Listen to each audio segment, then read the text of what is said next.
बारूद के ढेर को महज एक चिंगारी का इंतजार है और आगे खतरा वर्ल्ड वार है, क्योंकि ईरान पर हमले के लिए इजराइल पुरजोर तरीके से तैयार है।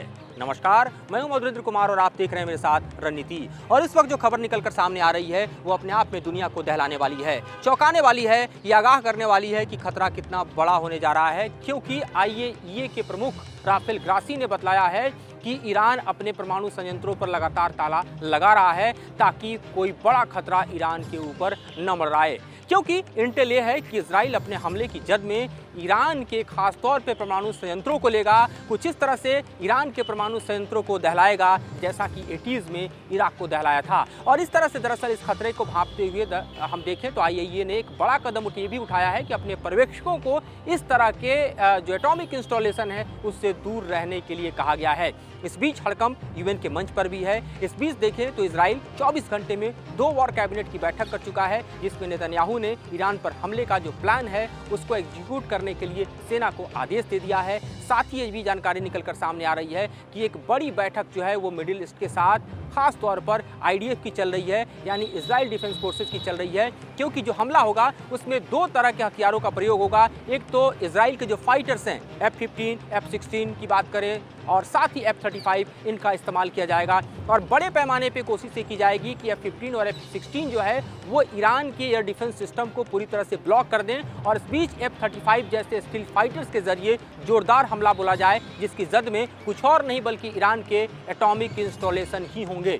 जो जानकारी हमारे पास निकल कर आ रही है उसमें पता चल रहा है कि फार्दो और नातांज ये खास तौर पर टारगेट पर इस वक्त लिए जा रहे हैं। उसके अलावा बुशर और गाचीन को भी दरअसल कोशिश कर रहा है इजराइल के अपने टारगेट पे ले, क्योंकि ये खास तौर पर ईरान के बड़े न्यूक्लियर सेटअप बताए जा रहे हैं और ये इस वक्त पूरी तरह से देखें तो इजराइल के टारगेट पर हैं। साथ ही जानकारी ये भी निकल कर आ रही है कि इस वक्त के हालात को देखते हुए इजराइल के विदेश मंत्री ने तकरीबन 32 देशों को एक खत लिखा है और कहा है कि युद्ध को रोकना है तो ईरान को आतंकी संगठन, खासतौर पर उसके IRGC को यानी ईरानी रिवोल्यूशनरी गार्ड कॉर्प्स जो है उसको आतंकी संगठन घोषित किया जाए। इसके बिना कोई चारा नहीं है, क्योंकि ईरान जिस तरह से अपने प्रॉक्सी के जरिए, चाहे हिजबुल्लाह के जरिए, हमास के जरिए, हुती के जरिए, कुछ फोर्स जो उसका काम करता है IRGC का, उसके जरिए पूरे ही मिडिल ईस्ट को अपने, हम कह सकते हैं कि युद्ध के आगोश में ले रहा है, अपने हमले के जद में ले रहा है। जिस तरह से उसने पूरे इलाके में एक तरह से न सिर्फ नफरत बल्कि हिंसा को भड़काई है, ऐसे में ईरान को कतई किसी सामान्य देश की कैटेगरी में नहीं रखा जा सकता और ना ही IRGC को रखा जा सकता है।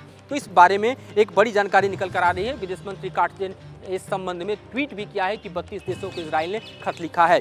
लेकिन एक और बड़ी जानकारी कि इजराइल का जो एम्बेसडर है यूएन में गिलाद एर्दन, उसने भी दुनिया को आगाह किया है, वो भी यूएन के मंच से, कि अगर ईरान पर लगाम नहीं लगाया गया तो ये 3rd वर्ल्ड वॉर की घंटी होगी।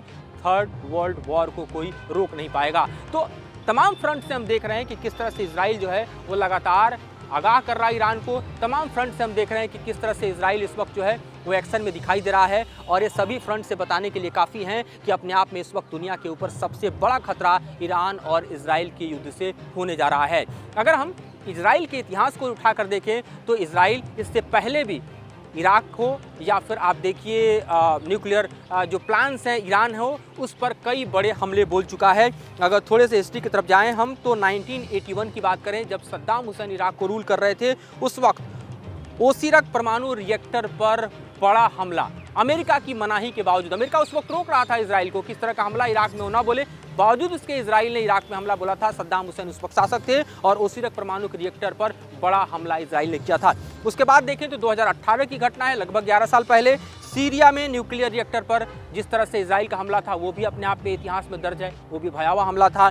और 2010 की बात करें तो ईरान ने इजराइल पर आरोप लगाया था कि उसके 2 परमाणु वैज्ञानिकों को मोसाद ने मारा है और एक का अपहरण कर लिया है। तो इस तरह से आप देखिए तो इजराइल का जो एक तरह से हिस्ट्री है वो क्या कहता है इसका अंदाजा आप लगा सकते हैं। और साथ ही ये भी जानकारी निकल कर सामने आ रही है कि किस तरह से इजराइल इस हमले को अंजाम देगा।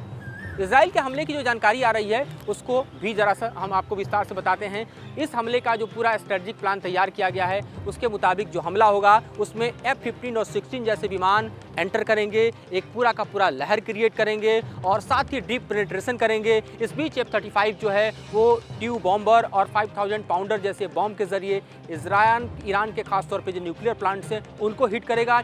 इस बीच अगर ईरान के फाइटर्स स्क्रैम्बल करते हैं तो इसी दरमियान इजराइल खास तौर पे अपने बैलिस्टिक मिसाइलों का प्रयोग करेगा और उसके बाद जो हमला होगा ईरान पर वो और ज़्यादा जोरदार और ज़्यादा भीषण होने वाला है। तो ये अपने आप में बड़े खतरे की घंटी है। ये अपने आप में दुनिया को आगाह करने के लिए काफ़ी है कि किस तरह से दुनिया इस वक्त तीसरे विश्व युद्ध के मुहाने पर खड़ी है और इस पर कोई और नहीं बल्कि नेतन्याहू ने मुहर लगाया है। वो नेतन्याहू जो अपनी ज़मीन पर काफ़ी इस वक्त कमज़ोर दिखाई दे रहे हैं। पॉलिटिकली भी देखें तो उनके वॉर मीटिंग में ख़ासतौर पर उनको निशाना बनाया जाता है। 7 महीने गुजरने के बाद भी इजरायलियों को अपने हुए लोग हासिल नहीं हुए हैं जो हमास के हाथों बंदी हैं और इसको लेकर भी नेतन्याहू की सरकार के खिलाफ जोरदार प्रदर्शन इजराइल की सड़कों पर देखा जा रहा है। इस बीच ईरान का हमला जिसमें उसने 300 से ज़्यादा हम देखें तो इंक्लूडिंग ड्रोन्स, बैलिस्टिक और क्रूज मिसाइल से हमला किया। बताया भी जा रहा है कि उसके 7 बैलिस्टिक मिसाइल जो हैं वो खास तौर पे नेवोटोल जहां पर एयरफोर्स बेस है इजराइल का वहां पर हिट करने में कामयाब भी रहे हैं। हालांकि इसको लेकर कोई औपचारिक जानकारी नहीं मिल रही है, ये दावा भर है। लेकिन हम जानते हैं कि बैलिस्टिक मिसाइल जब टारगेट करता है तो उसको एक तरह से इंटरसेप्ट करना, उसको मार गिराना तभी संभव हो जाता है जब वो आसमान के सबसे ऊंचाई वाले हिस्से में हो, यानी जब उसकी स्पीड कम हो जाती हो। जब वो टारगेट की तरफ आता है या फिर लॉन्च होता है उस वक्त उसको इंटरसेप्ट करना और उस वक्त उसको मारना किसी एयर डिफेंस सिस्टम के बूते की बात नहीं होती। इस बीच ये जानकारी निकल कर आ रही है कि अमेरिका और इजराइल दोनों के हवाले से दरअसल उन मिडिल ईस्ट देशों के साथ संपर्क किया जा रहा है जिन्होंने ईरान के हमले के दौरान इजराइल की मदद की थी, चाहे कतर हो, चाहे सऊदी हो, चाहे यूएई हो या फिर जॉर्डन हो। टर्की से खास बातचीत अमेरिका खुद कर रहा है क्योंकि अगर इजराइल के विमान उड़ेंगे तो जाहिर तौर पर उनको जॉर्डन से होते हुए, सीरिया के कॉर्नर से होते हुए, सऊदी होते हुए ईरान पर जाना पड़ेगा। तो अपने आप में एयर स्पेस भी क्लियर होना चाहिए, तभी जाकर यह हमला संभव हो पाएगा। तो इसको लेकर भी बड़ी बैठकें और बातचीत चल रही है। नेतन्याहू खुद कई बातचीत जो है वो अमेरिकी राष्ट्रपति बाइडेन से कर चुके हैं। इसके बावजूद कि अमेरिका कह रहा है कि थोड़ा रेस्ट्रेंट बरता जाए, इजराइल के सामने कोई विकल्प नहीं है और इजराइल खुले तौर पे कह चुका है कि ईरान को दरअसल वो सबक सिखा कर रहेगा। दूसरी तरफ देखें तो ईरान ने भी पलटवार करते हुए कहा है कि इजराइल अगर हमला करता है तो वो किसी भी कीमत पर इजराइल को नहीं बख्शेगा। 10 गुना ताकत के साथ वो इजराइल पर हमला बोलेगा। अब ईरान के साथ देखिए तो ईरान के साथ इस वक्त कोई बड़ा देश भले ही खड़ा होता हुआ दिखाई न दे, लेकिन हम जानते हैं कि एक तरफ ईरान ने अपने प्रॉक्सी हमास को पिछले 7 महीने से जंग के मैदान में झोंक रखा है। इसमें बड़ा नुकसान हमास का हुआ है, गाजा पट्टी के लोगों का हुआ है। लेकिन दूसरी तरफ आप लेबनान की तरफ देखिए तो वहाँ पर हिजबुल्लाह है जो बड़ा प्रॉक्सी है ईरान का, सबसे बड़ा भी कह सकते हैं, खासतौर पे इजराइल के बॉर्डर पर, जिसके पास 30,000 से 35,000 अपने ग्राउंड फोर्स हैं, लड़ाके हैं, हथियार है। लगभग 1.25 लाख से 1.5 लाख की ताकत हम देखें तो उसके पास रॉकेट का है, मिसाइलों का जखीरा है। तो ये अपने आप में हम कह सकते हैं कि एक बड़ा खतरा लेबनान बॉर्डर पर भी है जो हिजबुल्लाह के रूप में देखा जा सकता है और मैरीटाइम बाउंड्री में तो है ही जहां पर हुती है। आप समझिए कि जिस तरह से आप देख रहे हैं कि ईरान जो है वो इजराइल के शिप को अगवा कर सकता है, उस पर 17 भारतीय भी सवार हैं, वो मैरीटाइम बाउंड्री में भी ईरान की तरफ से जो थ्रेट परसेप्शन है, जो चैलेंज है वो भी दिखा रहा है। तो अपने आप में ये वॉर एस्केलेट करते हुए कहीं पूरी दुनिया को अपने आगोश में लेकर थर्ड वर्ल्ड वॉर की तरफ धकेल दे तो इसमें किसी को आश्चर्य नहीं होना चाहिए। और इसीलिए भारत जैसा देश जो है वो लगातार इस बात को लेकर प्रेशर क्रिएट कर रहा है कि ये वॉर एस्केलेट नहीं होना चाहिए, डिप्लोमेसी के रास्ते पर दोनों देशों को लौटना चाहिए। और यही एक तरीका है जिसके चलते दुनिया में शांति बढ़ती जा सकती है, क्योंकि इसका ग्लोबल इम्पैक्ट भी बेहद खतरनाक होगा, चाहे इकोनॉमिक टर्म्स में आप देखें या वॉर के टर्म्स में देखें या कैजुअलिटी के टर्म्स में देखें। तो कुल मिलाकर इस वक्त की स्थिति ऐसी है जो युद्ध की दिखाई दे रही है और भयावह युद्ध की दिखाई दे रही है, जिससे दुनिया कैसे निकलेगी ये आने वाला वक्त बताएगा। फिलहाल इस विषय पे इतना ही, आगे और विश्लेषण में आपको और जानकारियों के साथ हम रूबरू कराएंगे, विश्लेषण फिर लेकर आएंगे। फिलहाल मुझे और मेरे सहयोगी विकास राय को दीजिए इजाज़त।